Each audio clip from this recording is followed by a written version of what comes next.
Entonces yo creo que voy a darle inicio y mientras hago la presentación sigo admitiendo gente. Entonces, muy buenas tardes para todos. Para celebrar la Semana del Médico Veterinario, los integrantes del Club Canino y Felino y el Club Equino de la Universidad Pedagógica y Tecnológica de Colombia te traen una serie de videoconferencias para que sigas aprendiendo sobre diversos temas de esta profesión. Para terminar esta semana te traemos 2 excelentes videoconferencias, no te las puedes perder. Agradecemos a cada uno de los profesionales que nos acompañan y nos comparten sus conocimientos en esta Semana del Médico Veterinario. De la misma manera, agradecemos a todos los participantes, estudiantes y profesionales afines con la medicina veterinaria que se conectan hoy y se conectaron toda la semana.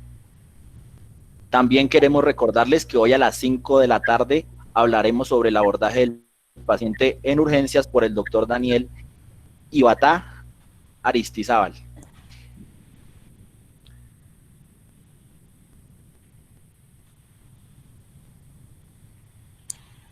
A continuación tendremos la videoconferencia del doctor Camilo Pardo, quien nos hablará sobre lavado y transferencia de embriones en equinos. El doctor Camilo es médico veterinario de la Universidad de La Salle.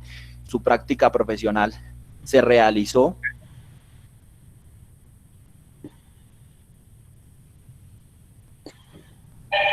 en la Universidad de La Salle bajo la tutoría del doctor Jair Pérez Osorio en el área de reproducción equina. Desde hace 5 años trabaja con BioHorse, que es una de las centrales de reproducción equina más grande de Latinoamérica. Es el director y coordinador de la zona norte y es el encargado del área de capacitaciones académicas de la empresa. Adicionalmente realiza la programación reproductiva en yeguas de la zona norte. Asimismo, trabaja con inseminación artificial, sincronización de receptoras y donadoras. También trabaja con todo lo relacionado con el lavado y transferencia de embriones, manejo de padrillos y también con el despacho de semen. Actualmente se encuentra en entrenamiento en aspiración folicular en hembras equinas. Queremos recordarle a todos los participantes tener apagadas sus cámaras y sus micrófonos, que la única cámara activada sea la del doctor ponente. Si no ven la pantalla del doctor en estos momentos, pueden dar en fijar pantalla, buscar la presentación del doctor Camilo Pardo y dar en fijar. Volver a recordarles que estamos en transmisión en vivo por el Club Equino y también por la página del Club Canino y Felino. Mi doctor, sin más preámbulos, la dinámica de la charla tiene una duración entre 1 hora y 1:30 minutos. Tenemos otros 30 minutos para las preguntas, mi doctor. Recordarle también a los participantes que por esta misma sesión vamos a tener la charla de las 5, así que no tienen necesidad de conectarse, es el mismo link, pero si quieren permanecer en la cuenta, hasta las 5 de la tarde. Mi doctor, muchísimas gracias por recibirnos la invitación de los estudiantes de la Universidad UPTC y quedamos atentos.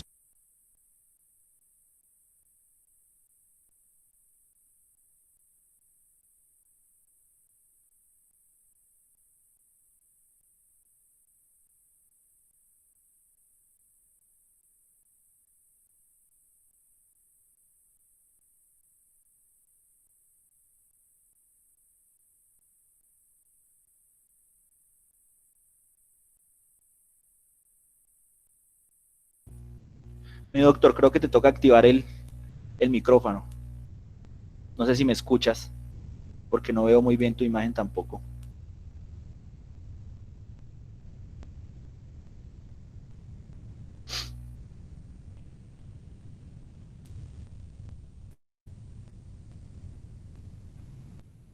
Listo, sí, ¿ya me escuchan bien? Sí.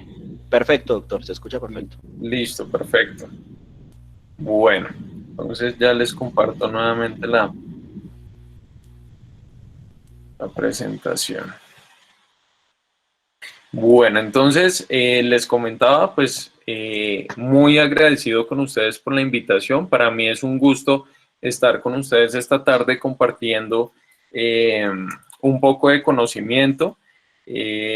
Espero todo lo que vayamos a hablar y a discutir esta tarde pueda quedar claro para todos los presentes.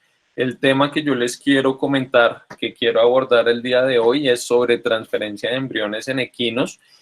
Quiero que abordemos absolutamente todo lo relacionado al tema, ¿vale? Entonces, para dar inicio, debemos tener claro que hoy por hoy, tanto la inseminación artificial como la transferencia de embriones en equinos vienen siendo dos de las biotecnologías más usadas y de mayor impacto y mayor relevancia en nuestro campo profesional. Antecedentes, pues ya tienen más de 30 años en las que se ha ido trabajando y puliendo estas técnicas. Hoy por hoy ya contamos con nuevas biotecnologías como lo son el ICSI y la clonación, ¿cierto? Que vienen siendo las biotecnologías que están pesando hoy por hoy a nivel mundial. Como tal, el lavado y transferencia de embriones es un procedimiento en el que yo busco recolectar un embrión, ¿cierto? Por medio de una técnica transcervical, ¿sí? Anteriormente se hacían lavados y transferencia de embriones buscando que se hiciera por flanco, pues son técnicas que son supremamente invasivas, ¿cierto? Y las tasas de recuperación y las tasas de preñez post-transferencia tendían a ser un poquito menores a las que tenemos hoy por hoy. El rango de días que yo puedo utilizar para hacer lavado de embriones se encuentra entre los 6 y los 10 días posovulación, pero el día recomendado, el día que a nosotros nos gusta trabajar y con el que tenemos muy buenas tasas de recolección embrionaria y muy buenas tasas al momento de hacer la transferencia de embriones, es el día 8, ¿de acuerdo?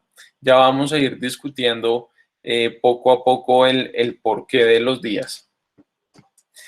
Antes que nada, yo quiero que para todos quede claro que el tema de la reproducción en equinos no se basa netamente en ir a palpar, a desocupar una yegua, mirar cómo está reproductivamente, no. Nosotros debemos tener en cuenta que nuestro trabajo es un trabajo que se debe hacer sistemático y debe partir de la colección de datos propios, de información propia, ¿cierto? Para que nosotros podamos analizarlos y asimismo corregirnos, ¿de acuerdo? Poder mirar si estamos trabajando un padrillo que pueda tener bajas tasas de fertilidad, una yegua que podamos empezar a considerar como yegua problema, pero nosotros vamos a poder llegar a estos diagnósticos es de acuerdo a los datos que nosotros vamos analizando en nuestro día a día. Entonces, siempre es importante que ustedes manejen esa información. Nosotros aquí en la empresa, todos los días palpamos yeguas y dentro de los formatos que nosotros llenamos, manejamos mucha información.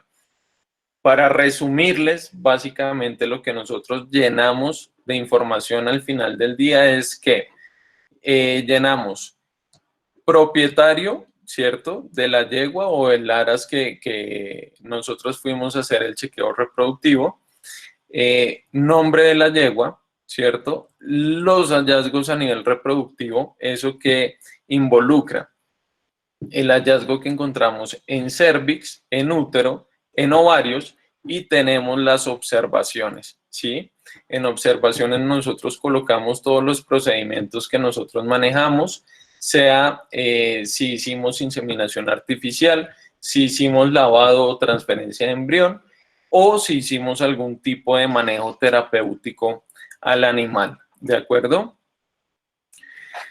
Entonces, muchachos, estos datos son importantísimos, deben tenerlos en cuenta y ojalá los puedan anotar y se les graben. Para nosotros considerar que nuestro programa de transferencia de embriones es el adecuado y es rentable, debe mantener una eficiencia del 50%, ¿de acuerdo? ¿Eso qué quiere decir? Si nosotros vamos a mirar la tasa de recuperación embrionaria por yegua, por ciclo, si nosotros hacemos un compendio total, debería estar alrededor del 70%. Es decir, que si yo lavo 10 yeguas, de esas 10 yeguas, 7 me dan embrión, ¿vale? Y la tasa de preñez debe ser igual al 70%. Entonces, de esos 7 que yo transferí, por lo menos 5 a 4. Entonces, ¿eso se traduce en qué?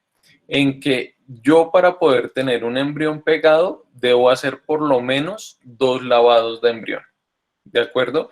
Si yo tengo 2 lavados de embrión por yegua máximo, es un programa que es eficiente y es un programa que a nosotros como empresa o a nosotros como individuos particulares nos está dando una eficiencia. ¿Listo? Nos está dando una rentabilidad. Eso es algo que en campo no sucede. No nos digamos mentiras. Nosotros como veterinarios de campo, hoy por hoy tenemos muchísimas variables que afectan directamente las tasas de recuperación embrionaria. Nosotros tenemos, 1, el factor clima, 2, el factor nutrición, 3, los desplazamientos que debemos realizar, que muchas veces dificultan los seguimientos adecuados de las yeguas. 4, el poder acceder a todos los materiales o acceder en su defecto a todos los medicamentos para hacer terapias o tratamientos reproductivos, dependiendo de la zona en la que nos encontremos. Entonces tenemos muchas variables que van a afectar nuestras tasas de recuperación y nuestras tasas de preñez. ¿Listo? Esto es importante que lo tengan en cuenta. Nosotros hoy por hoy hacemos la cuenta básica. Si nosotros queremos hacer un embrión, tenemos que hacer una visita para hacer el chequeo de la yegua, ver cómo está. Una segunda visita para estimar la fecha de inseminación, una tercera visita para inseminar, una cuarta visita para hacer el postservicio, una quinta visita para hacer lavado de embrión y transferencia de embrión y una sexta para confirmar preñez. Entonces, por embrión que nosotros realicemos, mínimo tenemos que hacer 6 visitas. Eso implica desplazamientos, gasto de combustible, gasto de materiales, por lo que el programa tiene que ser lo más eficiente posible, ¿de acuerdo? Ojalá fuera un lavado de embrión y una preñez. Tener el 100% de eficiencia sería lo ideal, pero pues no pasa en todos los casos. Puntos críticos que debemos tener en cuenta. Entonces, en cuanto a la donante, debemos mirar la edad de la donante. Va a ser un punto clave para nosotros poder trabajar. ¿Por qué? Yeguas jóvenes son yeguas que tienen un historial reproductivo adecuado, un historial reproductivo eficiente. Son yeguas que se han trabajado muy poco y por ende la fertilidad tiende a ser mayor. Segundo, si yo voy a lavar el embrión día 8 de una yegua de 3 años, ¿cierto? Que viene siendo una potranca, es una yegua joven, o si voy a lavar un embrión día 8 en una yegua de 15 a 18 años, yo debo tener en cuenta que por ser una yegua mayor, el tránsito embrionario tiende a ser más lento. Entonces es probable que si yo voy a hacer un lavado de embrión día 8, el embrión que yo recupere en cuanto a días y tamaño y estadio embrionario, es posible que sea un embrión compatible con días menores al día 8. Al día 8 yo esperaría encontrar blastocistos expandidos, que sería lo normal. Si yo encuentro mórulas o blastos tempranos, quiere decir que o la fecundación se demoró, se retardó, o el desplazamiento de embrión por ese oviducto fue mucho más lento. Tipo de inseminación, si estoy trabajando con semen fresco o si estoy trabajando con semen congelado. ¿Por qué? Ya se ha comprobado que si yo estoy trabajando con semen congelado, las tasas de recuperación embrionarias pueden ser muy buenas si el seguimiento y la inducción de la ovulación fue el adecuado, pero yo debo tener en cuenta que con el semen congelado debo hacer un manejo diferente en cuanto a las fechas de lavado de embrión. ¿Por qué? Todavía no se sabe realmente cuál es la causa, ¿sí? Pero cuando nosotros hacemos lavados de embrión, los embriones que se realizan con semen congelado tienden a crecer mucho más lento. Entonces, uno, el crecimiento embrionario es mucho más demorado y dos, el desplazamiento por ese oviducto en la yegua tiende a ser menor. Por lo que yo debo dar un día más al lavado de embrión cuando estoy trabajando con semen congelado. ¿Listo? El día del lavado del embrión es importante porque yo necesito que el personal o la persona que está realizando el lavado de embrión sea una persona que esté capacitada, que conozca el tema y que sepa hacer búsqueda en el equipo, ¿cierto? Para ubicar las estructuras, los embriones que pueden estar de diferentes tamaños.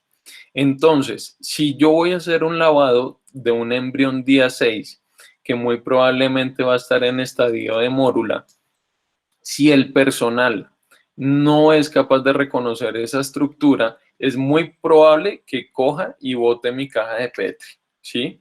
Y ahí se fue todo el trabajo, se fue todo el seguimiento, se fue, digamos, todo ese esfuerzo para obtener ese embrión. Por lo que es importante capacitarnos adecuadamente, conocer muy bien los diferentes estadios embrionarios, las diferentes estructuras para poderlas ubicar. Y obviamente trabajar con buenos equipos es lo recomendado. Yo les pongo aquí un punto que para mí es un punto, digamos, de discordia o de diferencia. ¿Por qué? Si ustedes van a buscar en cuanto a los lavados de embrión, van a encontrar que muchas veces se plantea el uso del relavado. Eso es decir, que si el día de hoy la yegua no me dio embrión, yo a partir de las 6 horas a las 24 horas puedo hacer un nuevo lavado para ver si recuperamos embriones. Estadísticamente, del 10 al 30% de las yeguas que son inseminadas y no dieron embrión en su primer lavado, pueden llegar a dar embrión en el relavado. Entonces, digo que eso es muy discutible. ¿Por qué? Obviamente en un programa de transferencia de embriones, un 10 o un 30% de recuperación embrionaria estadísticamente es muy alto. A mí me conviene mucho ese embrión que podemos obtener de ese relavado. Pero ya les voy a mostrar unas imágenes de lo que sucede cuando nosotros hacemos relavados. Y otro punto que deben tener en cuenta en cuanto al manejo de la donante son las patologías reproductivas, ¿sí? Sobre todo en el equino, nosotros la patología de mayor importancia, mayor relevancia que deben tener siempre en cuenta es la endometritis. Entonces, esta es una yegua vieja, justamente lo que les había comentado, es una yegua que lavé la semana pasada. A la yegua se le hizo un manejo completo, es una yegua que es difícil en cuanto al tema reproductivo, la recuperación embrionaria es poca en ella, entonces se le hizo un seguimiento adecuado, una inducción de la ovulación, la yegua se sirvió justo en el momento de la ovulación, se hizo seguimiento cada 2 horas hasta que la yegua ovulara y en ese momento hicimos inseminación profunda con bajas dosis, utilizamos dexametasona para disminuir la respuesta inflamatoria, el semen era un semen de muy buena calidad, hicimos un buen postservicio y programé el lavado de embrión. Este lavadito de embrión yo lo programé a los 8 días de la ovulación y la yegua no me dio embrión. Entonces, en este caso, decidí hacer un relavado. ¿Por qué? Porque todo el trabajo a mí me indicaba que la yegua tenía que dar embrión. Hice el relavado, pero si ustedes se dan cuenta, aquí en el filtro, el líquido que yo obtuve fue un líquido turbio, ¿sí? ¿Por qué? Porque el día anterior, con la manipulación que yo generé del masaje uterino, el paso de líquidos hacia útero generó inflamación, y esa inflamación al día siguiente que yo hice el relavado se expresó de esta manera. Yo voy, una vez termine el lavado, voy a hacer la búsqueda en el laboratorio y encuentro esta estructura. Es un embrión equino, es un embrión grado 3, es un embrión que no tiene mucho chance, pero que puede ser transferible. Si ustedes pueden ver en esta imagen, pues el embrión tiene desprendimiento de cápsula y todo el tema de las blastómeras pues están afectadas. Es un embrión que desafortunadamente ya se confirmó y no pegó. Lógicamente las tasas de preñez de este tipo de embriones con esta calidad pues es baja. Pero esto es un caso digamos especial que les comento por el historial de la yegua. En cuanto a la receptora, ustedes deben tener en cuenta la edad. ¿Listo? Más adelante igual les voy a comentar más o menos los rangos, pero lo ideal es que cuando nosotros estamos trabajando un animal reproductivamente, casi que su vida reproductiva está entre los 3 y los 10 años. ¿Sí? A partir de los 11, 12 años, su vida reproductiva empieza en declive. Bueno, entonces cuando nosotros estamos buscando receptoras, buscamos receptoras de esa edad. La sincronización con la yegua donante es importante. Si la sincronización no es la adecuada, las tasas de preñez en una transferencia de embrión van a ser muy bajas. Los días de estro de la receptora es clave. Muchachos, un punto importante y que ya se ha estudiado, ya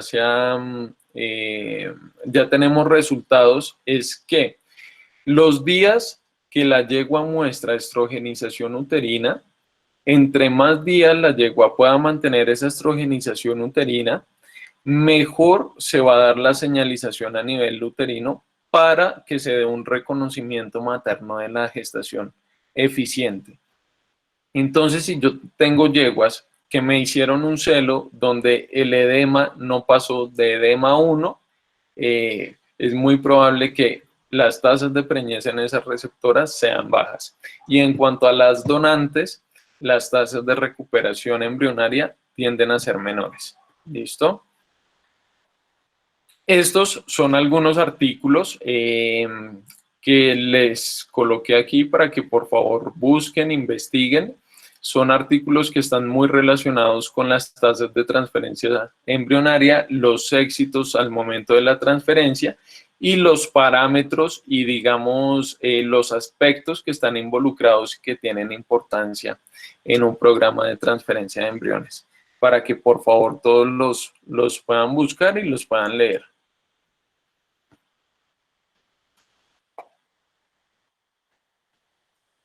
Entonces, muchachos, determinación del día de lavado. Yo les comentaba al principio que el rango está entre los 6 y los 10 días. Post-ovulación se programa el lavado de embrión.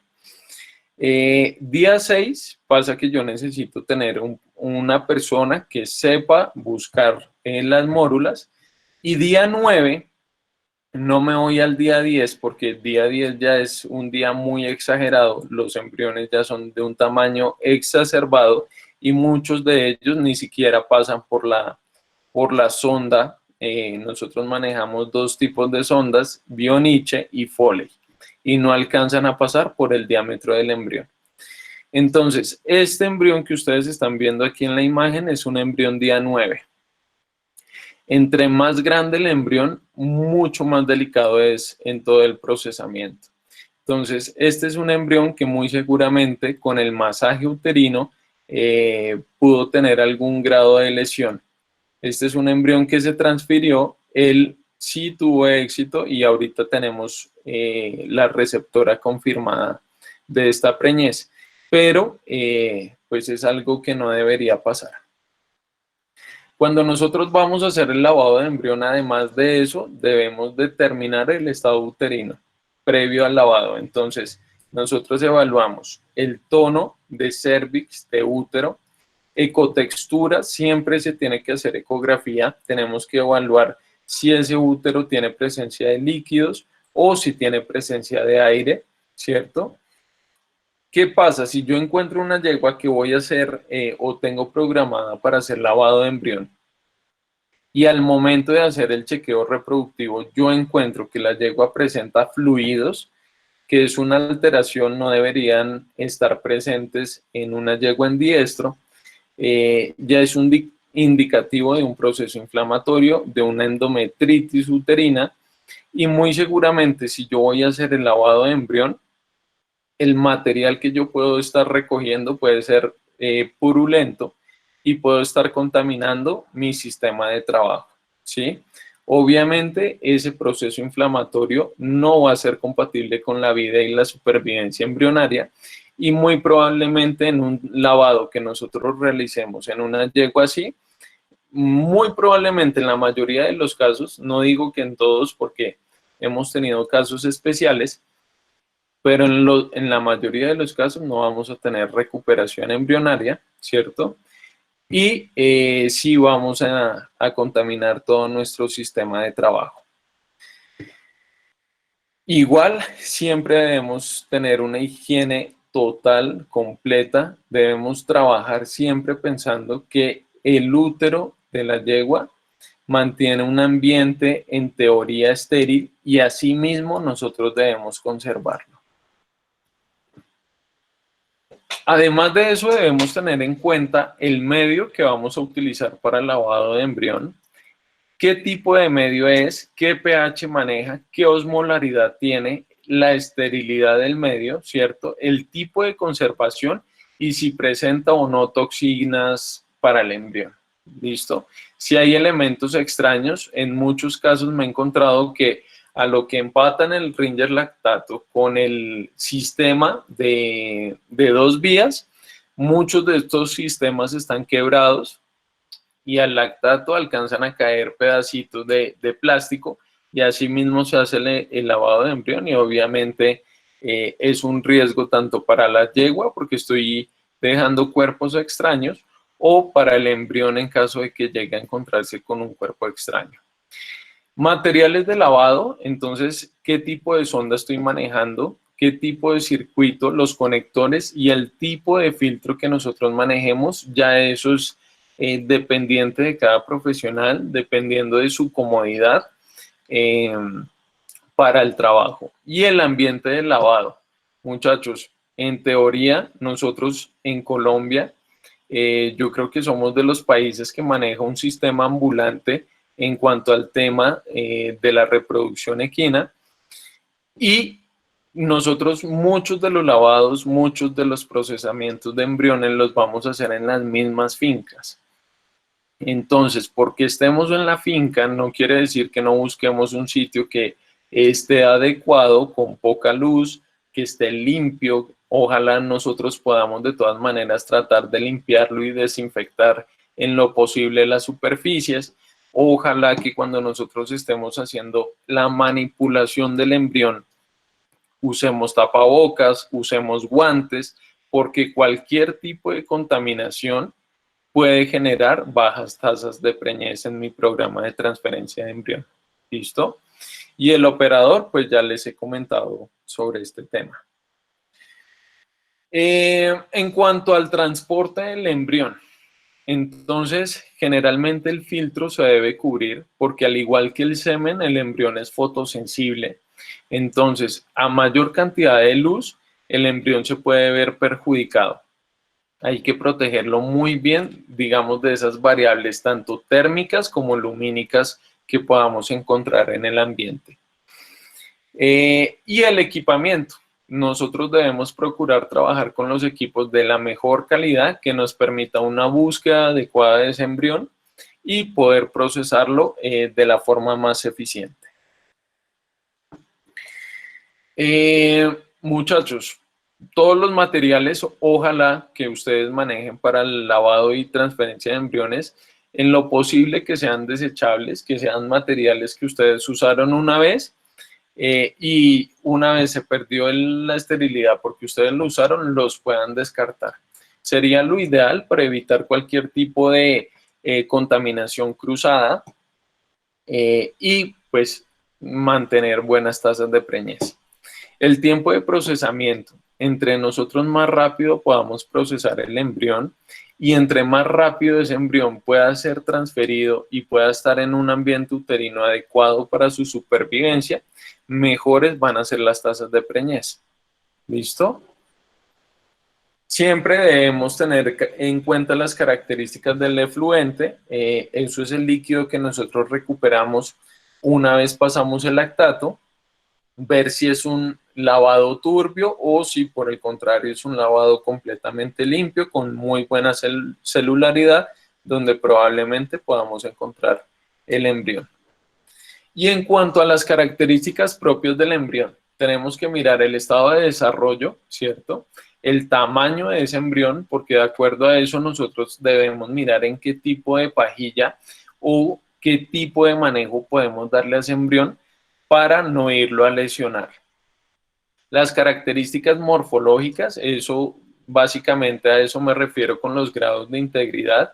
El embrión o la clasificación embrionaria es de 1 a 5, siendo 1 una calidad excelente y 5 se considera básicamente un ovocito no fertilizado. ¿Listo? Tipos de técnicas para la conservación del embrión. La congelación embrionaria en equinos es supremamente difícil, ¿cierto? Puesto que el embrión equino tiene una cápsula que impide la penetración del crioprotector. Entonces, lo que nosotros realizamos hoy por hoy, que tiene mejores tasas de preñez post descongelación, es la vitrificación. Este es un proceso que es mucho más rápido, en donde va a penetrar los materiales de crioprotección para ese embrión y va a mantener, digamos, esa supervivencia embrionaria post descongelación. Este proceso generalmente se hace en embriones que su tamaño no exceda las 200 micras. Eso quiere decir en embriones, ojalá que estén en estadio de mórula o de blastos tempranos, que muy probablemente todavía no han formado su cápsula. Lo ideal es que se haga máximo hasta el día 6, el lavado de embrión y la vitrificación.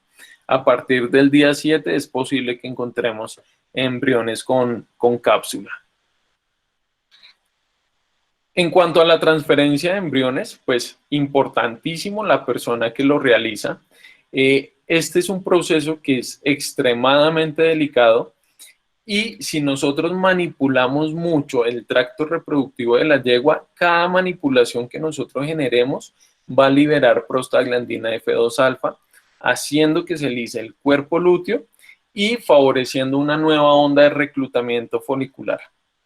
¿Eso en qué va a terminar? En bajas tasas de preñez. Entonces, la persona que hace la transferencia del embrión debe ser una persona calificada, una persona entrenada y que sepa manejar muy bien la técnica para aumentar un poquito los chances al momento de hacer la transferencia del embrión. En cuanto a los materiales, todo debe estar completamente estéril. No se puede reutilizar absolutamente nada. Y eso va a influir mucho en todo tipo de endometritis iatrogénicas que nosotros podamos generar. Y hoy por hoy hay una técnica que se utiliza mucho en Europa y en Estados Unidos, que es la técnica de transferencia de embriones con la pinza de Wilshire, ¿sí? Esta es una técnica que por lo que está descrito funciona muy bien y se ha trabajado en personal capacitado como en personal que no tiene nada de experiencia en la transferencia de embriones, y tanto en el personal calificado como en las personas que no tienen entrenamiento, las tasas de preñez al momento de la transferencia se encuentran alrededor del 80-85%, que son tasas excelentes. Nosotros les voy a comentar, pues básicamente intentamos utilizar esta pinza de Wilshire, viendo tan buenos resultados que había en otros sitios, y definitivamente pues a nosotros no nos fue muy bien, pero básicamente es ¿por qué? Porque nosotros no manejamos o no tenemos un ambiente controlado como lo tienen en Europa, como lo tienen en Estados Unidos, que tienen laboratorios específicos, que el sitio donde está el brete es totalmente limpio, desinfectado. En cambio nosotros pues básicamente trabajamos en corrales, sitios donde hay mucha polución, ¿cierto? Y pues obviamente como es una técnica en la que se va a necesitar un vaginoscopio, pues estamos abriendo una vía de ingreso para la contaminación ascendente. Las tasas de preñez a nosotros no nos fue muy bien con la pinza de Wilshire, la tenemos, la conservamos, y estamos adecuando un sitio, un laboratorio en el que podamos, ojalá, empezar a utilizarla. La importancia de la transferencia de embriones en toda producción es que mejorar la genética. Nosotros vamos es netamente a mejorar la genética siempre que estemos trabajando con reproducción. Esto que va a favorecer, además de mejorar la genética, nos va a aumentar la cantidad de progenies por año por yegua, ¿cierto? Y pues nos va a disminuir todo riesgo de enfermedades de transmisión sexual. Entonces, yo con la transferencia de embriones puedo producir potros de yeguas subfértiles, ¿cierto? Yeguas que probablemente en su biopsia o en su biopsia uterina les arrojó una categoría 3, que es una categoría en donde hay degeneración endometrial y los chances de preñez son menores al 10%. Entonces, si mi yegua no es capaz de quedar cargada, pero tiene un valor genético altísimo, es una yegua en la que el programa de transferencia de embriones es una opción. ¿Listo? Además de eso, pues evitamos que ocurra cualquier tipo de riesgo al momento del parto con la yegua, porque si es una yegua de alto valor genético, al momento del parto siempre se corren riesgos, ¿cierto? Y pues podemos aumentar la calidad de los potros, ¿cierto? Y poder trabajar yeguas que se encuentren en competencia. Eso es importantísimo. Aquí yo les pongo el uso de yeguas jóvenes, es decir, yeguas que se encuentran alrededor de los 2 años. Hay clientes que son demasiado ansiosos y una vez las yeguas arrancan su ciclicidad, quieren sacar embriones o quieren sacarles crías porque son yeguas que pintan muy bien, pero pues a los 2 años de edad las yeguas todavía no se han desarrollado completamente como para mantener una gestación. Por eso, para este tipo de yeguas es una gran alternativa a la transferencia embrionaria. Factores predisponentes o factores que nosotros debemos tener en cuenta para que nuestro programa tenga éxito. 1, la calidad del semen. Generalmente, si a nosotros no nos va bien o no obtenemos buenos resultados con la transferencia embrionaria, tendemos a culpar a la yegua. Casi siempre nosotros decimos, no, es que la yegua tiene problemas reproductivos, no es una yegua fácil, ¿cierto? Pero no hemos ido a evaluar la calidad espermática del reproductor que estamos trabajando. Entonces, hay que tener en cuenta que para que esto sea eficiente, se debe mirar tanto macho como hembra por igual. Se debe tener muy en cuenta los dos factores. Además de eso, debemos hacer una correcta detección de la ovulación. ¿Por qué? Si yo insemino mi yegua hoy y no paso a revisar y a confirmar la ovulación, pues lo que yo voy a hacer es fácil, calcular más o menos la fecha aproximada del lavado de embrión, calcular más o menos cuándo la yegua se me pudo haber ovulado. Y aquí es donde nosotros cometemos los primeros errores, porque si nosotros calculamos mal, puede que pase que el embrión salga muy grande, ¿cierto? Y en el paso por la sonda colapse y se rompa y perdamos todo el trabajo. O por el contrario, puede pasar que el lavado de embrión lo programemos muy temprano y el embrión incluso tal vez no se encuentre ni siquiera a nivel uterino cuando estamos haciendo el lavado del embrión. Entonces, siempre que nosotros vamos a hacer el posservicio, debemos buscar, identificar y confirmar la ovulación de la yegua. Y una vez nosotros confirmamos la ovulación, a partir de ahí hacemos la programación del lavado del embrión. Obviamente, dentro de este programa, pues debemos tener en cuenta condiciones reproductivas, condiciones nutricionales, sanitarias, y debemos tener en cuenta la edad de la receptora. Es un compendio de cosas, múltiples factores que van a influenciar nuestro éxito en ese programa de transferencia embrionaria. En cuanto a la receptora, entonces nosotros miramos varias cosas cuando vamos a hacer la escogencia de la misma. Uno, la edad. Debe ser una yegua que debe estar entre los 10 y máximo 12 años de edad. Condición corporal, ojalá que esté en una condición 5 de 9. Sí, lo ideal, muchachos, lo ideal sería siempre que nosotros vamos a adquirir o vamos a empezar a trabajar yeguas nuevas como receptoras, por lo menos que le hayamos hecho una citología y un cultivo uterino para ver que la yegua no presente ningún tipo de endometritis uterina, ¿de acuerdo? Si tienen la opción de hacer la biopsia uterina, pues es una técnica de mucha ayuda diagnóstica a nivel reproductivo. Nosotros, además de todo esto, buscamos que la yegua receptora por lo menos haya tenido un parto. ¿Para qué? Para ver la capacidad materna que tiene esa yegua, tanto en producción de leche como en comportamiento, ¿sí?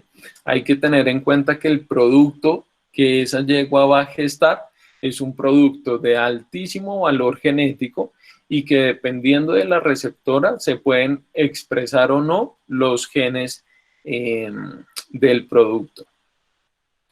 Ideal que tenga excelente conformación perineal, pues para evitar cualquier tipo de contaminación ascendente. Si nosotros tenemos alteración en esa conformación, son las yeguas que pueden presentar urovagina, coprovagina, neumovagina. Entonces, muy probablemente van a ser yeguas con endometritis uterinas y que van a ser de un difícil manejo. Salud física en general, hay que buscar eso. Ausencia de anormalidades reproductivas. Aquí nosotros lo que miramos es que el estado reproductivo del cérvix sea el adecuado, que no sea un cérvix que presente adherencias, tortuosidades, fibrosis, que a nivel uterino no encontremos quistes uterinos, que ojalá no encontremos líquidos que vienen siendo indicativos de endometritis, y a nivel ovárico que la ciclicidad esté perfecta, que sean yeguas que estén ciclando, que no presenten alteraciones de la ovulación, y obviamente pues una de las patologías ováricas que nosotros encontramos con mayor frecuencia son los tumores, sobre todo el tumor de células de la granulosa. Si nosotros tenemos receptoras que vamos a empezar a trabajar y que presentan alguna de estas alteraciones, no son yeguas aptas para un programa de transferencia de embriones. Condición de ubre, pues yeguas que no vayan a presentar laceraciones, mastitis, y el historial como tal de nuestra receptora, si lo tenemos.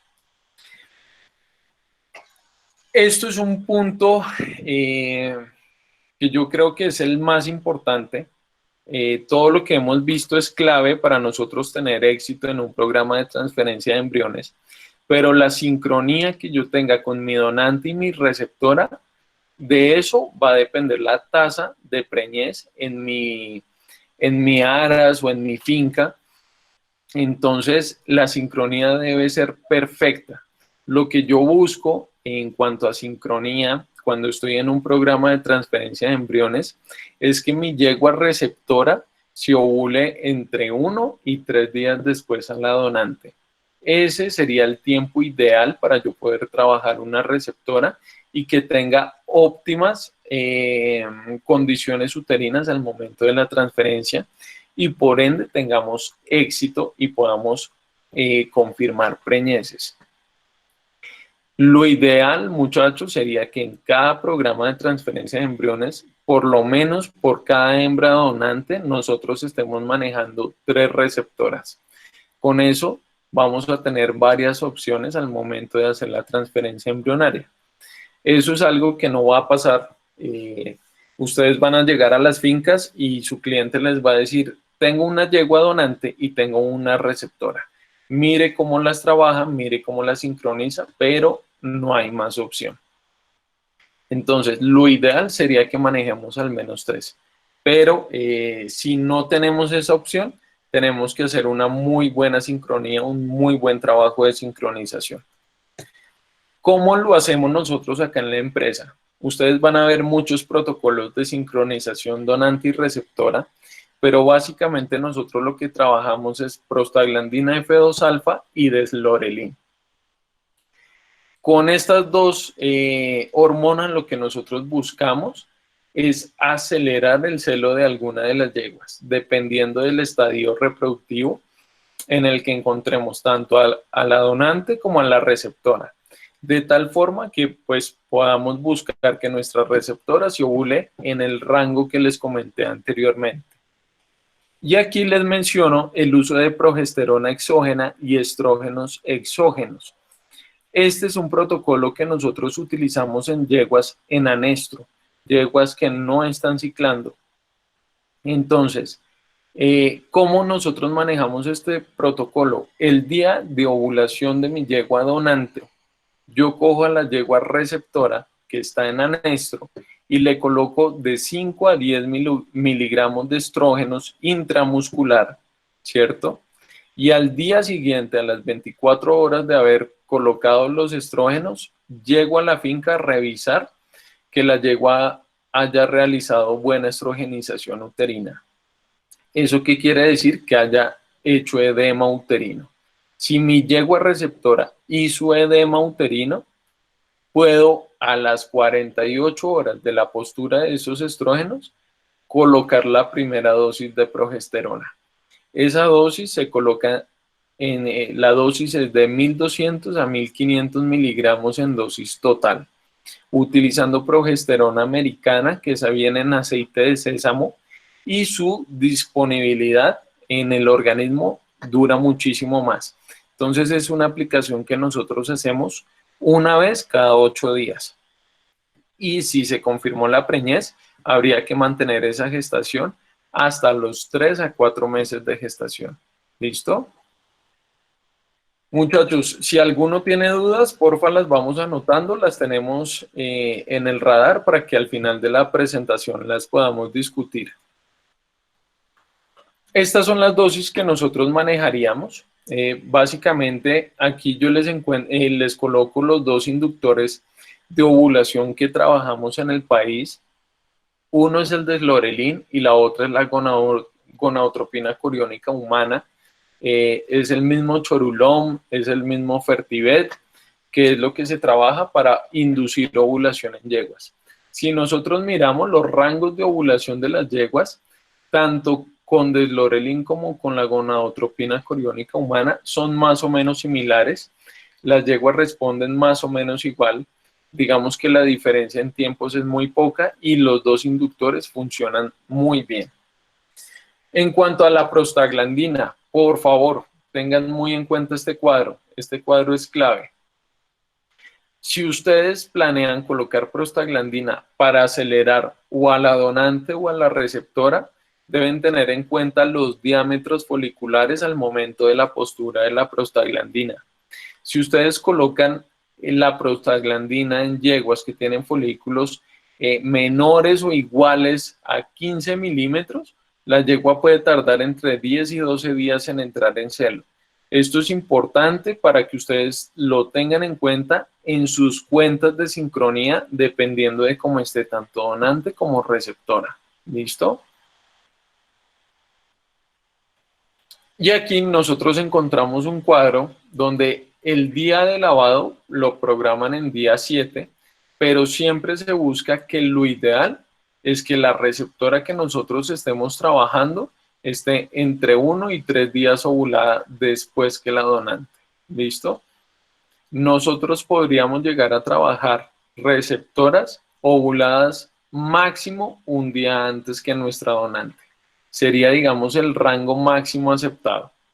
¿Listo? Pero las tasas de preñez tienden a disminuir un poco.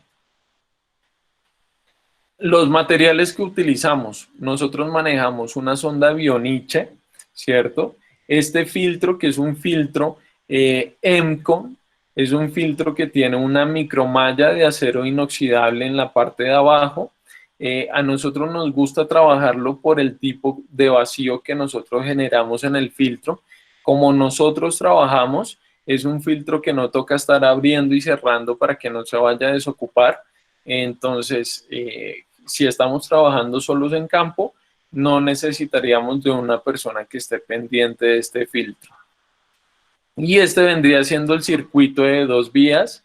Por esta vía va a ingresar el lactato a útero y por esta otra va a salir el lactato hacia el filtro con el embrión. ¿Listo? Los medios de lavado a elección, básicamente por tema de costos y de eficiencia, es el Ringer lactato. Es un medio isotónico, es un medio que no genera lesión al embrión.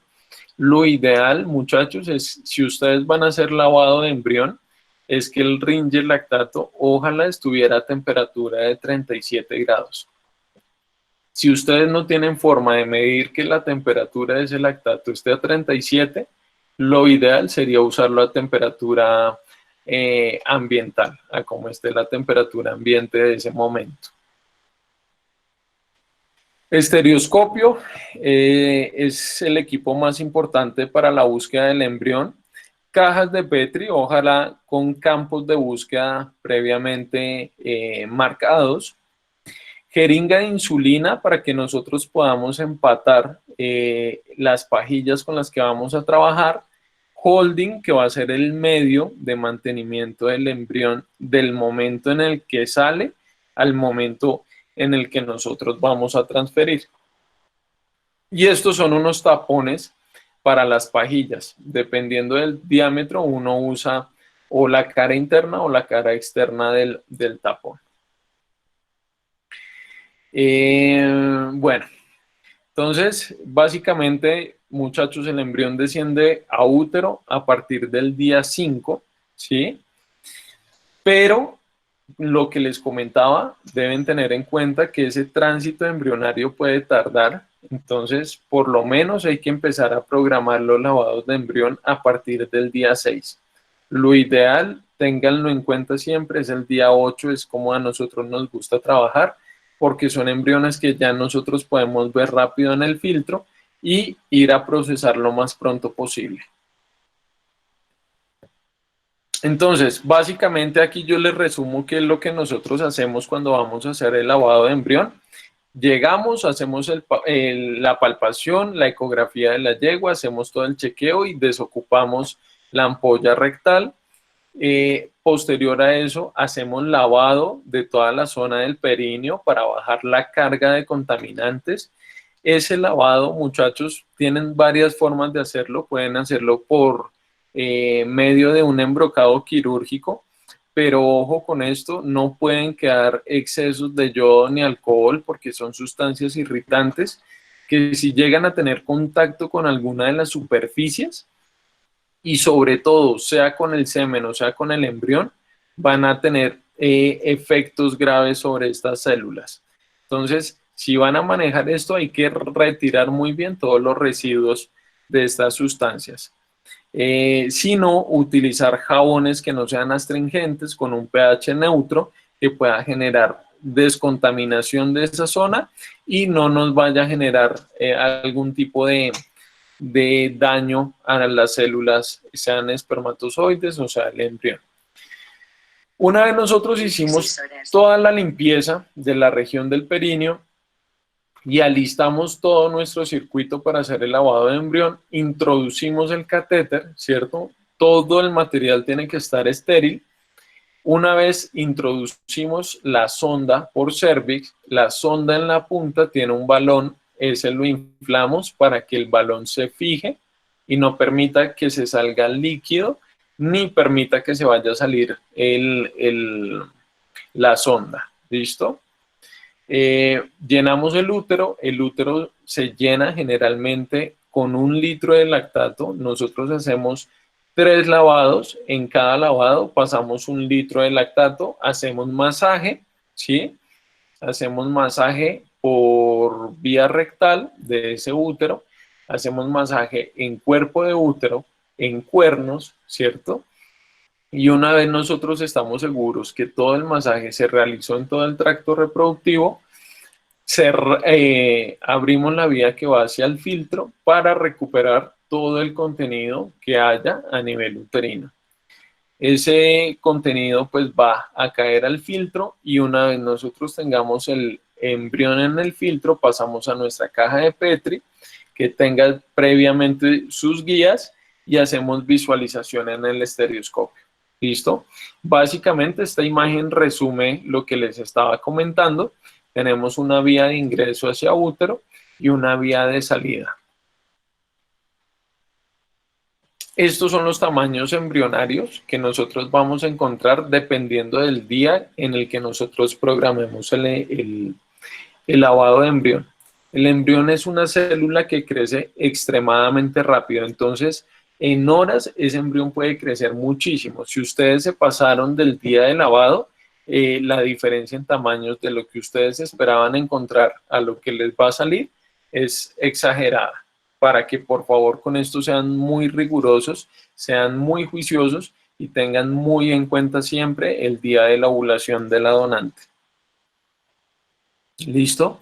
Y esta es la escala que les comentaba de clasificación embrionaria, ¿vale? 1 es excelente, 4 es un embrión que tiene una calidad terrible, es un embrión que no es transferible y hay una 5ª categoría en la que entran los ufos o los ovocitos no fertilizados, ¿listo?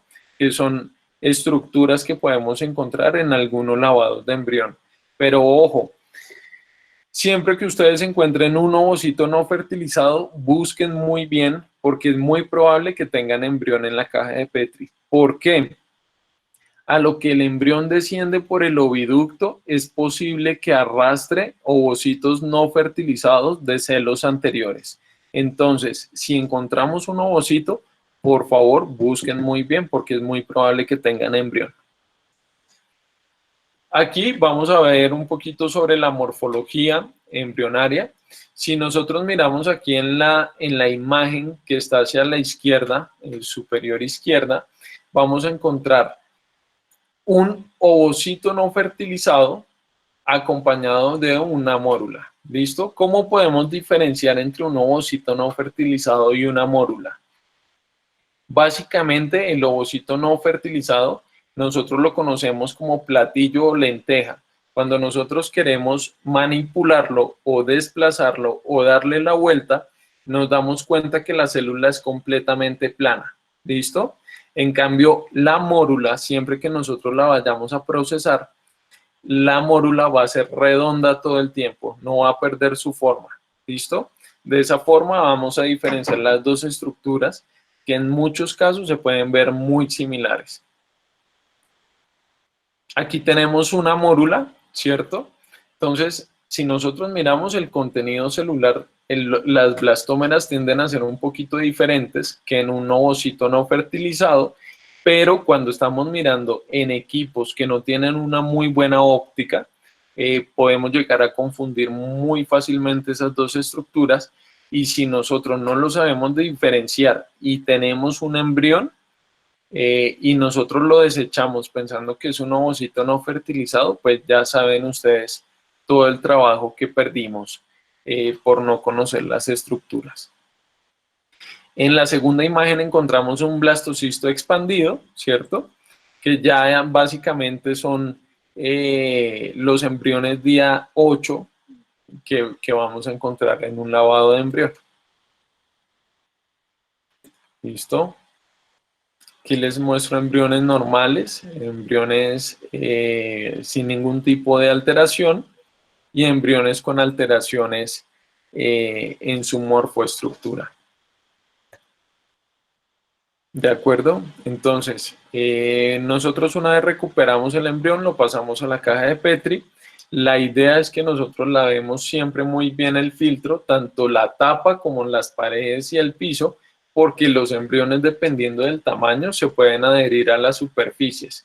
Entonces, si nosotros no hacemos muy bien el lavado de todas las superficies del filtro, corremos el riesgo de que el embrión quede dentro del filtro. ¿Listo?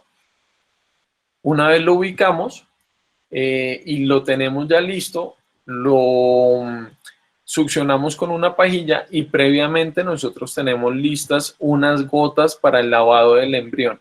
Esas gotas van a tener holding para que el embrión se vaya acostumbrando al cambio de osmolaridad de un medio como el Ringer lactato a un medio como el holding, que ya va a ser el medio del mantenimiento. Además de eso, en estos pasos del embrión por cada una de las gotas, vamos a ayudar a quitar los detritos celulares y a limpiarlo lo mejor posible. Para el empajillado, hay dos formas de hacerlo. Ustedes pueden manejar una columna de holding, aire, holding con el embrión, aire y holding. O pueden manejar doble columna de holding y de aire. Ya eso es a elección de ustedes. La idea de esto es que nosotros en la pajilla hagamos un colchón para que el embrión, mientras nosotros vamos en carretera hacia el sitio donde esté la receptora, si no está en la misma finca, que el embrión no se esté desplazando de un lado a otro en la pajilla.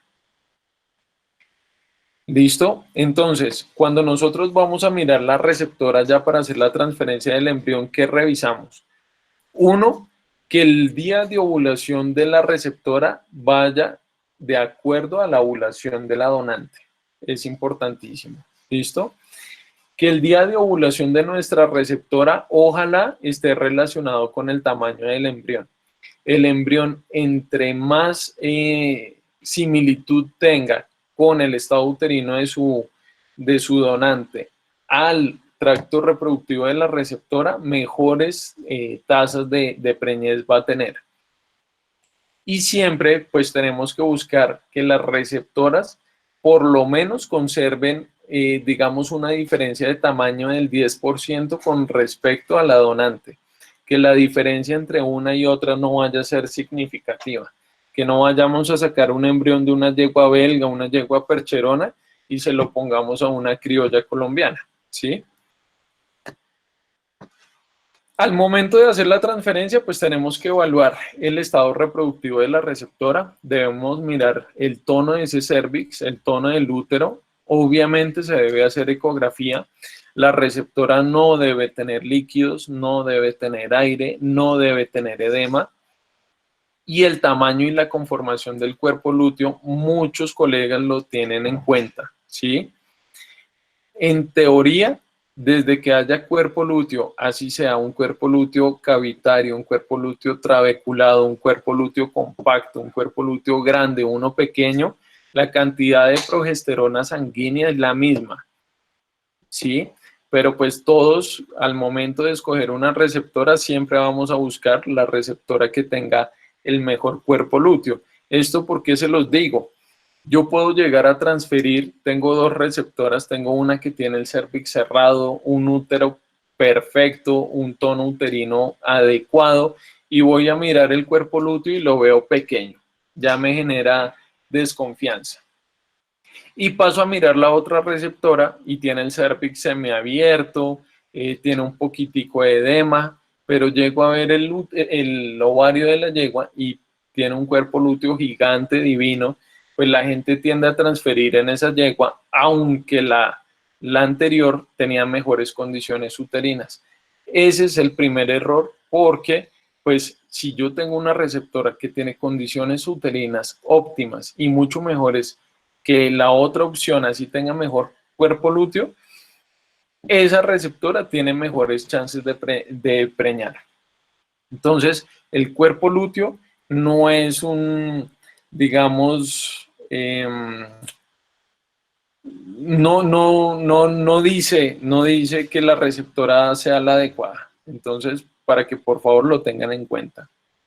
Razones por las que yo descartaría una receptora o por las que yo digo no la voy a transferir. Uno, que haya presentado un ciclo estral irregular, que la ovulación haya sido muy larga o que no me haya presentado edema durante ese celo.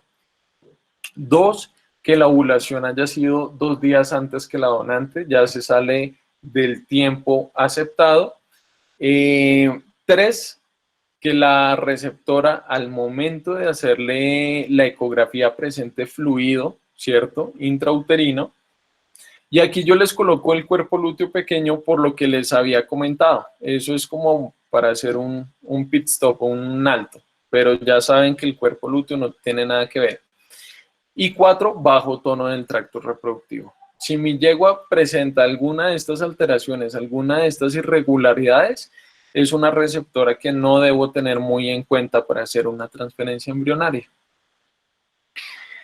Al momento de hacer la transferencia, ¿nosotros qué hacemos? Hacemos palpación transrectal, miramos condición uterina, hacemos ultrasonografía. Si la yegua está perfecta, hacemos un muy buen lavado de la región del períneo, ¿cierto?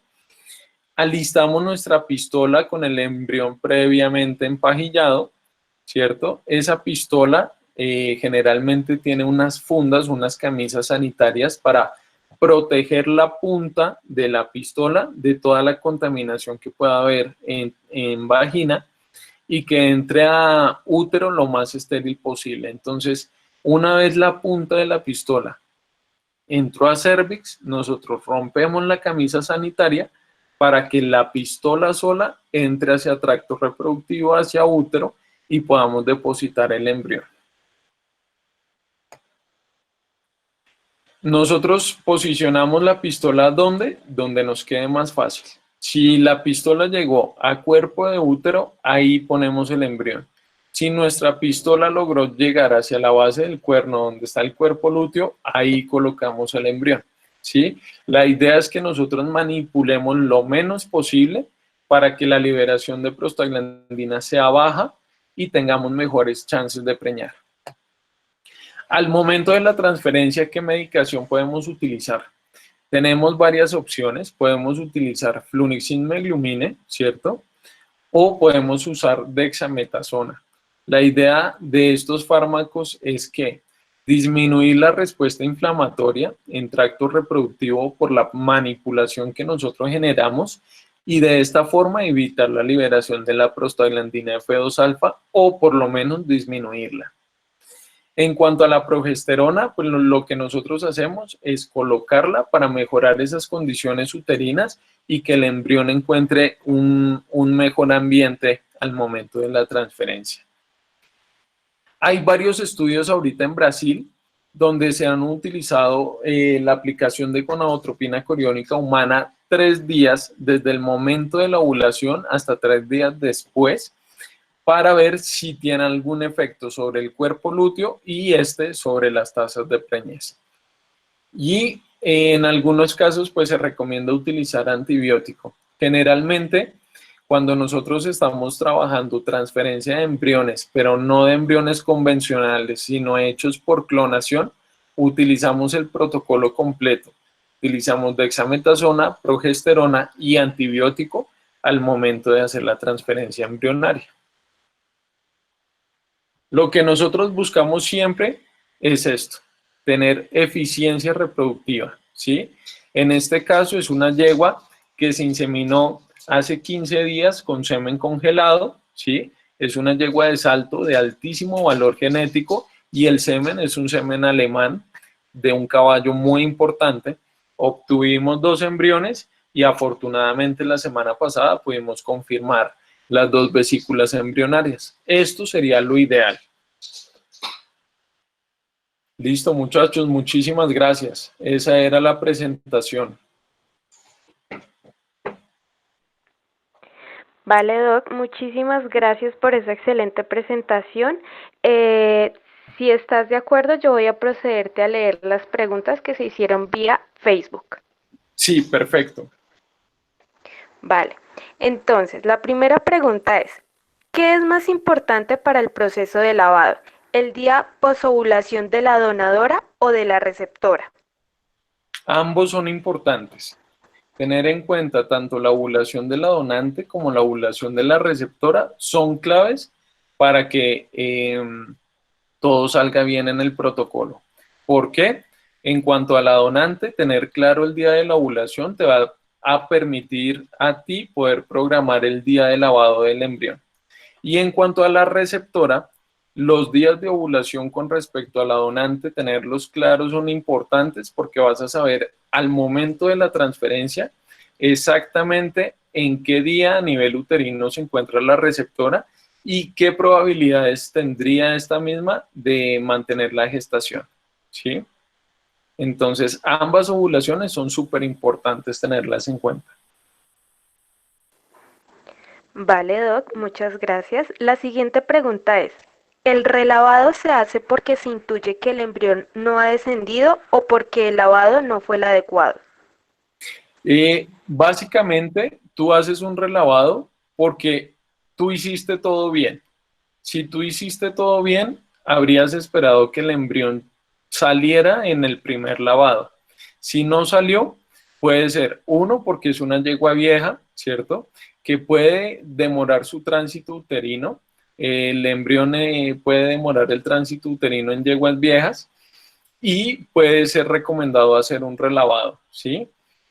Básicamente tú haces el relavado es porque no entiendes por qué no te dio el embrión la primera vez, si la calidad de semen era perfecta, si la inseminación se hizo en el momento óptimo y si se hizo un postservicio adecuado a la yegua donante.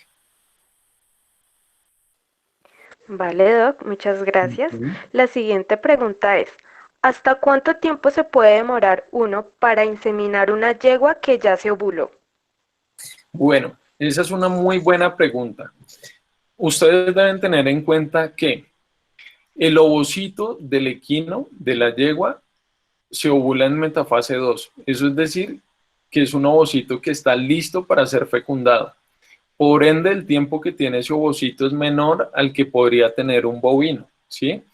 El tiempo que nosotros tenemos para poder trabajar está entre 6 y 8 horas. Pasadas las 8 horas, puede que se pierda la viabilidad de ese ovocito y no se dé la fertilización.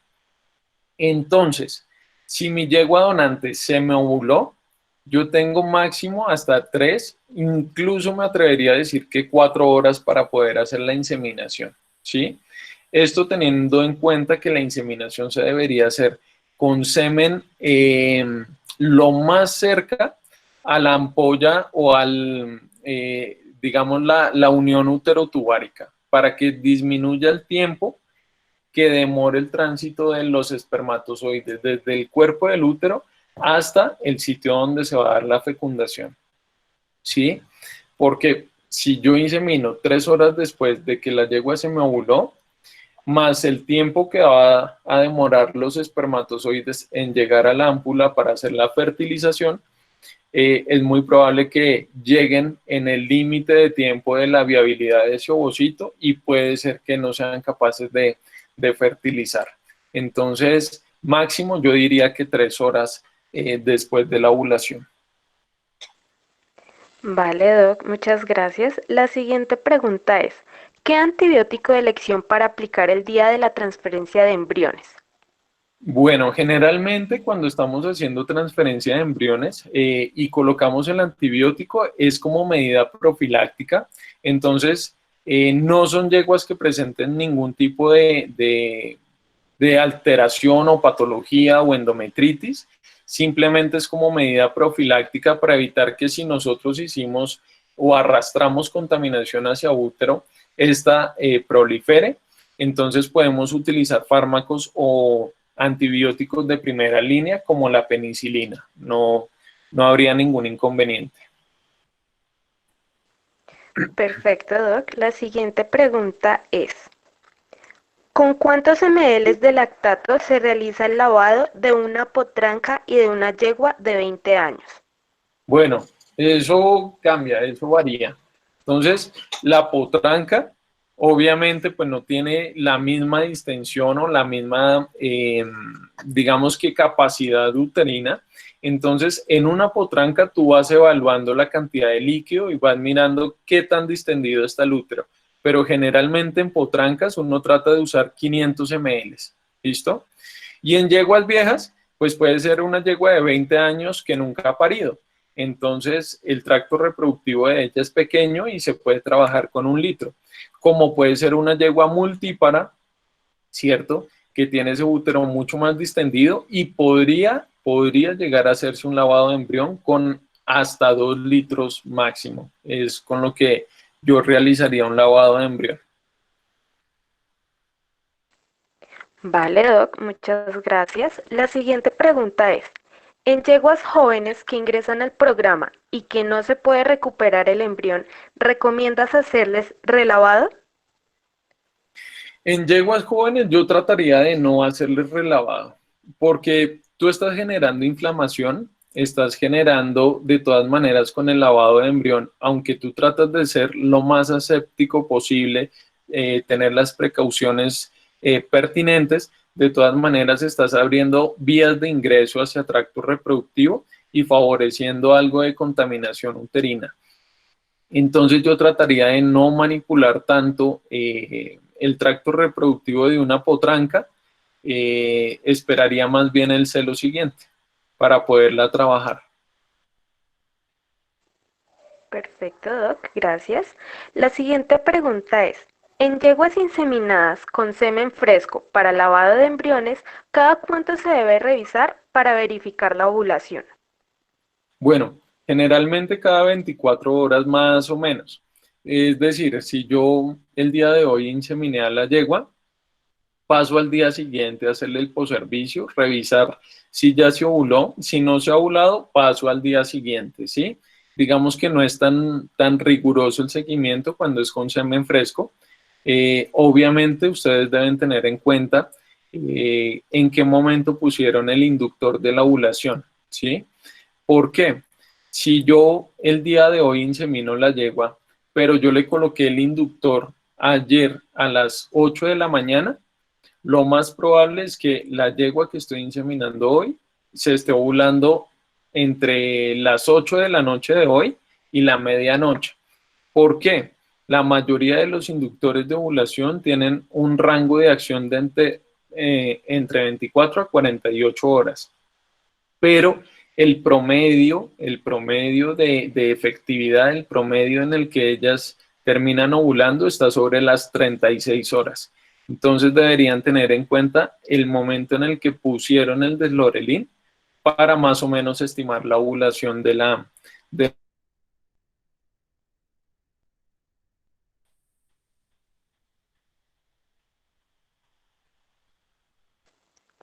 Perfecto, Doc, muchas gracias. La siguiente pregunta es, en una yegua que solo se ha hecho transferencia de embriones, ¿a qué edad se aconseja preñarla?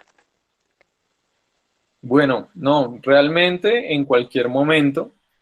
Obviamente si es una yegua que se ha trabajado o ha estado en un programa de transferencia de embriones por mucho tiempo y se le ha sacado una buena cantidad de embriones, sí sería ideal dejarla descansar y hacerle una preñez directa para que por lo menos en un año no la estemos trabajando reproductivamente tan seguido y hormonalmente tan seguido, ¿no?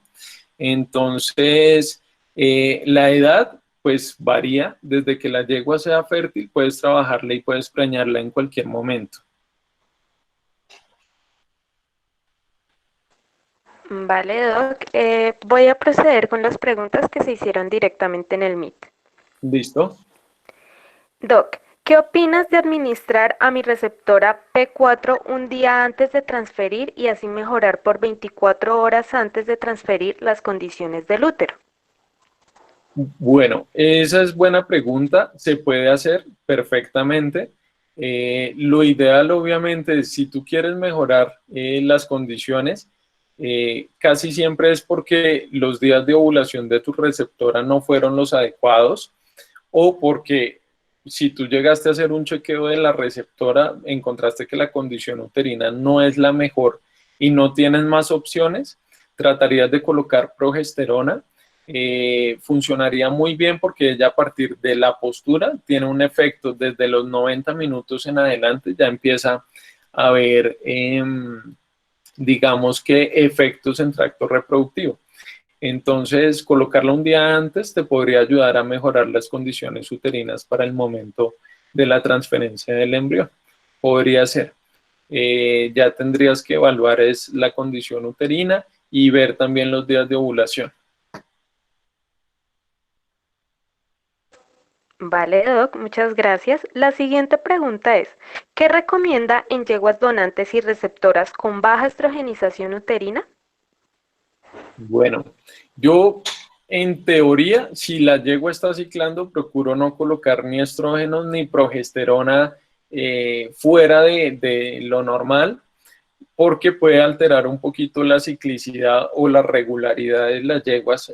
Pues en mi caso particular lo he visto en varios casos donde se manejó hormonalmente con hormonas exógenas, eh, sea para adelantar o acelerar o mejorar los niveles de estrogenización, y se presentó algunas irregularidades durante los celos siguientes. Entonces, yo procuraría, si mi yegua no me hizo un buen edema, simplemente no usarla, no inseminarla o no transferirla, ¿sí? Esperaría hasta el celo siguiente que se pueda trabajar bien. Perfecto, Doc. La siguiente pregunta es, después de utilizar 3 litros de lactato, ¿cuál sería la tasa de recuperación en el tercer lactato? Uy, bueno, mira que la verdad las tasas no te las puedo decir claramente ahorita porque no tengo el archivo conmigo, pero sí me ha pasado mucho que paso los 2 primeros litros y no recupero embrión, y en el tercer litro resulta saliendo que ya es la última opción que tiene, y salen, yo te diría que por lo menos en un, no sé, en un 30 un 40% de las veces me ha pasado. Muchas gracias, Doc. La siguiente pregunta es, respecto a la parte del lavado del sitio en una finca, ¿con qué se aconseja realizar el lavado para no alterar su pH? Bueno, generalmente yo utilizo jabones neutros, ¿sí? Entonces, casi siempre utilizo o jabón quirúrgico o, en su defecto, si no tengo forma de conseguirlo, utilizo jabón de manos, ¿sí? Que maneja un buen pH, no es tan cáustico, no es tan irritante y sí me genera algo de desinfección. Jabón de manos líquido. Vale, Doc, muchas gracias. La siguiente pregunta es, Doc, ¿qué experiencia tiene con el uso de yeguas receptoras en anestro manejadas con protocolos hormonales? Pues la verdad, me han funcionado, o aquí en la empresa hemos tenido muy buenas tasas de preñez en ese tipo de receptoras. Si te soy sincero, nosotros las manejamos como comodines, porque son yeguas que podemos cuadrar en cualquier momento para cualquiera de las donantes que estamos manejando. Y pues nosotros tenemos un banco de receptoras de alrededor de 500, 600 receptoras. Entonces, es muy buena opción poder preñar yeguas que no están ciclando para que empiecen a trabajar, digamos, económicamente, que me generen algo de rentabilidad también por ese lado. Que no sea solo el consumo de alimento en la finca, sino que podamos preñarlas pues, lo más pronto posible. Entonces, la verdad, las estadísticas han sido muy buenas. La mayoría de las receptoras que responden bien a la estrogenización eh, tienden a tener muy buenas tasas de preñez a la transferencia embrionaria. Perfecto, Doc, muchas gracias. La siguiente pregunta es, aparte de Holding, ¿ha utilizado Rising como medio de lavado? Sí, generalmente los complemento, ¿sí? Porque cuando nosotros vamos a utilizar rinsing, el rinsing es una sustancia que favorece mucho que el embrión se adhiera a las superficies. Entonces, cuando lo voy a manipular, es muy probable que él se adhiera a la superficie, a la caja de Petri o al sitio donde yo esté haciendo la manipulación del embrión, y en lo que yo puedo tratar digamos, desprenderlo, lo puedo llegar a lesionar. Entonces, casi siempre yo combino un poquito de holding con rinsing para no tener ese inconveniente. y el rinsing trabaja muy bien, la verdad, sobre todo en embriones que tienen baja calidad, que son calidad 2, calidad 3, tú los puedes dejar media hora, una hora en rinsing y ellos tienden a reexpandir. Entonces, sobre todo en embriones de ese tipo lo utilizo. Vale, Doc. Y ya para finalizar, la última pregunta es, ¿cómo trataría una endometritis en una receptora de alto valor genético? ¿Qué exámenes complementarios utilizaría para buscar la causa de la patología? ¿Y cuánto tiempo después del tratamiento comenzaría el proceso de transferencia o inseminación? Bueno, generalmente, bueno, si tú tienes en cuenta, las receptoras tú las manejas como receptoras propiamente no porque tengan una carga genética alta, ¿cierto? Al contrario, por eso mismo son receptoras, si no las utilizarías para sacar crías que tengan un buen valor genético. Entonces, en una receptora que presente endometritis, pues yo tengo que hacer, lo primero que tengo que hacer es pruebas diagnósticas. Entonces tengo que hacer cultivo uterino, tengo que hacer citología y biopsia uterina, ¿sí? De acuerdo a lo que me salga en la citología y el cultivo, arrancaría a hacer tratamiento específico con antibioterapia específica para que no vayamos a generar resistencias, digamos, de infecciones reproductivas. Y la biopsia sería el parámetro final que me diría esta yegua puede mantener una gestación o no, de acuerdo al grado de alteraciones que tenga en la biopsia uterina. Entonces, dependiendo de esos parámetros, dependiendo de esas pruebas diagnósticas, es que yo instauraría el tratamiento, sea para mi yegua donante o sea para mi yegua receptora, ¿sí? Generalmente, yo manejaría el tratamiento este celo y al celo siguiente ya podría ser la inseminación artificial en caso de ser una donante o la transferencia de embrión. Vale, Doc, muchas gracias. Esas fueron ya todas las preguntas.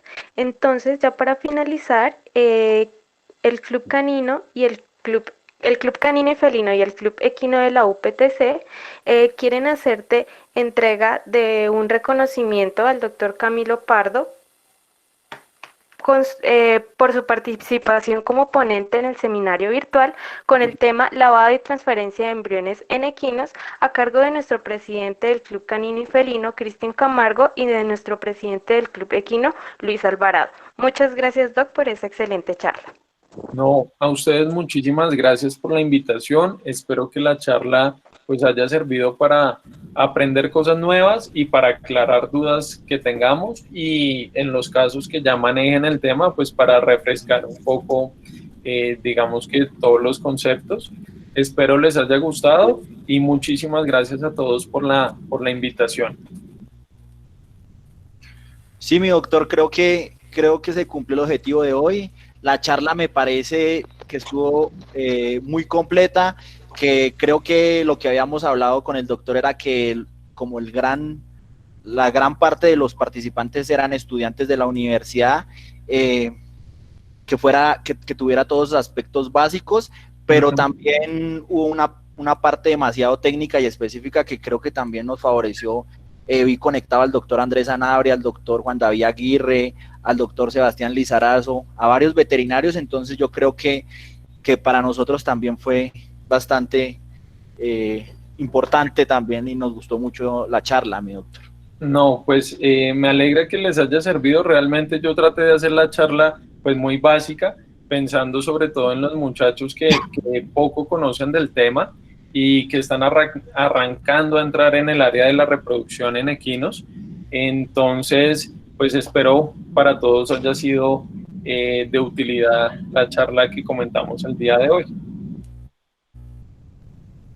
Perfecto, mi doctor, invitarlos a todos para que se mantengan conectados. 5 de la tarde, abordaje del paciente de urgencias por el doctor Daniel Ibatar Aristizábal. Una charla también muy interesante sobre pequeños animales. Entonces, mi doctor, no me queda más que agradecerle. No, doctor, para finalizar. A ustedes un gusto. Para mí fue un gusto estar acompañándolos esta tarde.